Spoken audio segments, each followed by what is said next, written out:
Metro ఉదయం news కి స్వాగతం. కరీంనగర్ జిల్లా ఎల్లంతకుంట మండలంలో శ్రీరాములపల్ల సిరిసీడ్ గ్రామ పాస్టర్ దేవిదాస్ వి ఎపస్ట్రా వీరు క్రిస్మస్ సోదరులందరికీ శుభాకాంక్షలు తెలుపుతూ ప్రపంచాన్ని రక్షించుట ప్రభువైన యేసుక్రీస్తు ఈరోజు లోక రక్షణార్థం పశువుల పాకలో జన్మనిచ్చి పాపుల నిమిత్తం సిలువ వేయబడిన తర్వాత తిరిగి లేచిన రక్షకుడు అన్నారు.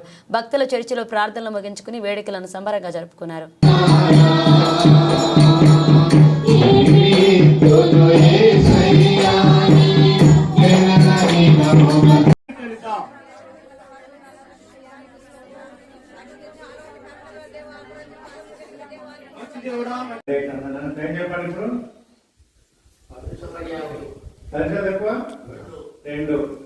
మనం 10 నిమిషాలు తీసుకున్నాం, బాగుంటే తీసుకున్నాం. రైట్, మీకు సమయం.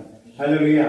చూడండి, మనము ఈ దినము ప్రతి ఒక్కరికి కావాల్సింది సంతోషం.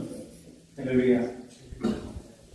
సంతోషము కొరకు మనం ఎత్తా ఉంటాం.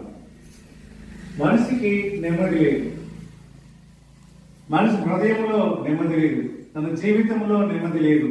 ఎప్పుడు ఆరాటము, పోరాటము, ఏదో చేయాలి, ఏదో సంపాదించాలి, ఇంకా ఏదో ఒక స్థాయికి వెళ్ళాలనే ఒక సంకల్పంతో మనందరికీ కూడా క్రిస్మస్ శుభాకాంక్షలు. ఇల్లంతకుంట మండలంలో ఉన్న క్రైస్తవ సోదరులకు క్రిస్మస్ శుభాకాంక్షలు తెలియజేస్తూ ఉంటున్నాను.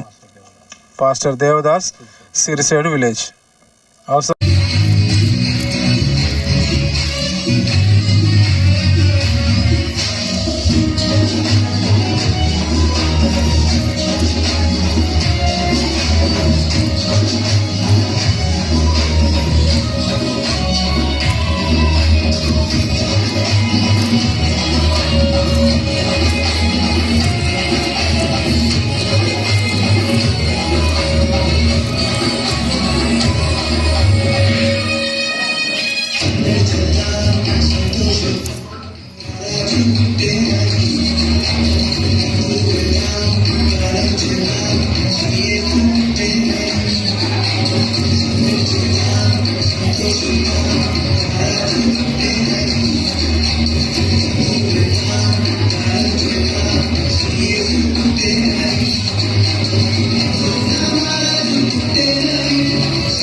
నేడు రక్షకుడు మీ కొరకు పుట్టి ఉన్నాడు.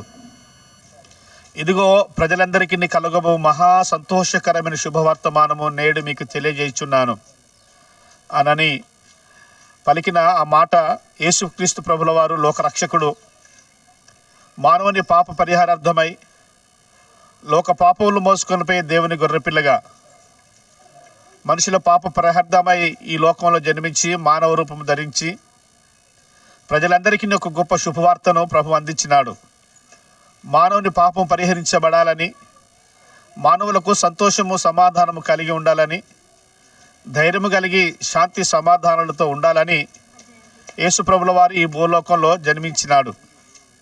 కారణం ఏంటిదంటే ప్రజలను శాంతి సమూహములు నడిపించడానికిని, సన్మార్గములు నడిపింపజేయడానికిని, సమాధానములు సంతోషం ఇవ్వడానికి లోక రక్షకుడిగా ప్రభు ఈ భూమి మీదకి వచ్చి మానవుని పాప పరిహారార్థమై ఆ కలువరి శిలువలో బలియాగము చేయబడి మరణించి రక్తము కార్చి ఆ రక్తం ద్వారా మానవునికి పాప క్షమాపణ ఇచ్చినాడు.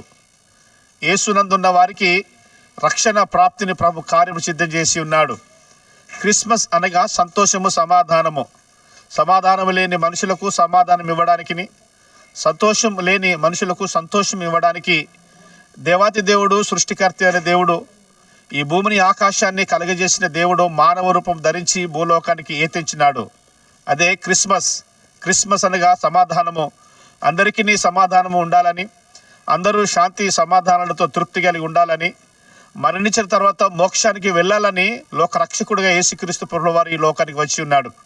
కనుక ఆయన యందున్న మనందరికీ శాంతి సమాధానం కలుగును గాక అని ప్రార్థిస్తూ, మనమందరమును సుఖ సంతోషాలతోనూ శాంతి సమాధానాలతో ఉంటూ చనిపోయిన తర్వాత మోక్షరాజ్యానికి మనమందరం వారసులను కావాలని కోరుతూ ఈ నా మాటలు ముగిస్తున్నాను. మీ అందరికీ చాలా వందనాలు. Happy happy Christmas. Merry merry Christmas. ప్రభువైన యేసుక్రీస్తు నామములో అందరికీ వందనాలు. ఈరోజు క్రిస్మస్ వేడుక చాలా ఘనంగా జరిగింది. మీకు మా శుభాలు తెలియజేస్తూ ఉంటున్నాము. లూకాసు వార్త 2:8 వచనం నుండి 10 వచనం వరకు చదువుకున్నట్లయితే, ఆ దేశంలో కొందరు గొర్రెల కాపరులు పొలంలో ఉండి రాత్రి వేళ తమ మందను కాచుకొని చుండగా ప్రభుదూత వారి ఎద్దుకు వచ్చి నిలిచెను. ప్రభు మహిమ వారి చుట్టూ ప్రకాశించినందున వారు మిక్కిలి భయపడిరి. అయితే ఆ దూత, భయపడకుడి, ప్రజలందరికీ కలగబోవు మహా సంతోషకరమైన సువార్తమానం నేను మీకు తెలియజేయుచున్నాను. దావీదు పట్టణమందు నేడు రక్షకుడు మీ కొరకు పుట్టి ఉన్నాడు. ఈయనే ప్రభు అయిన క్రీస్తు. కాబట్టి యేసు ప్రభు ఈ లోకానికి రావటానికి గల కారణం ఏంటంటే, చీకటిలో అంధకారంలో జీవిస్తున్న ప్రతి మనిషిని వెలిగించడానికి ఆయన ఈ లోకానికి వచ్చాడు. ఇక్కడ వాక్యంలో మనం చూసుకున్నట్లయితే, ఆ దూత వచ్చినప్పుడు దేవుని మహిమ వారి చుట్టూ ప్రకాశించినందున వారు భయపడ్డారు. ఒక వెలుగును చూసి వచ్చారు. ఆయన అంటున్నాడు, నిజమైన వెలుగు లోకంలోనికి వచ్చాను, అది ప్రతి మనిషిని వెలిగించాను అని చెప్పేసి వాక్యంలో ఉంది. యోహాను సువార్త 1:9 వచనం ప్రకారంగా. కాబట్టి మనమందరము వెలిగించబడటానికి, మనలో ఒక వెలుగును తీసుకురావటానికి యేసు ప్రభు ఈ లోకానికి వచ్చాడు. మన పాపాలు తీసివేయడానికి ఆయన ఈ లోకానికి వచ్చాడు. ప్రజలందరికీ సమాధానం ఇవ్వడానికి వచ్చాడు. మానవులకి దేవునికి ఉన్నటువంటి ఎడబాటును తొలగించడానికి, మానవులందరినీ దేవునితో ఏకం చేయడానికి ఈ లోకానికి వచ్చాడు. కాబట్టి మనమందరం కూడా ఈ మంచి వార్తను విని ఆయనను తెలుసుకొని ఆయన దగ్గరికి వస్తే మనకు నిజమైన వెలుగు, నిజమైన రక్షణ, దాని తర్వాత మోక్షరాజ్యం చేరుకున్నటువంటి అవకాశం మనకు కలుగుతుందని ఈ క్రిస్మస్ సందర్భంగా సమస్త ప్రజలకు తెలియజేస్తూ ఉంటున్నాను. దేవుడి మాటలు దీవించును గాక. ఆమేన్.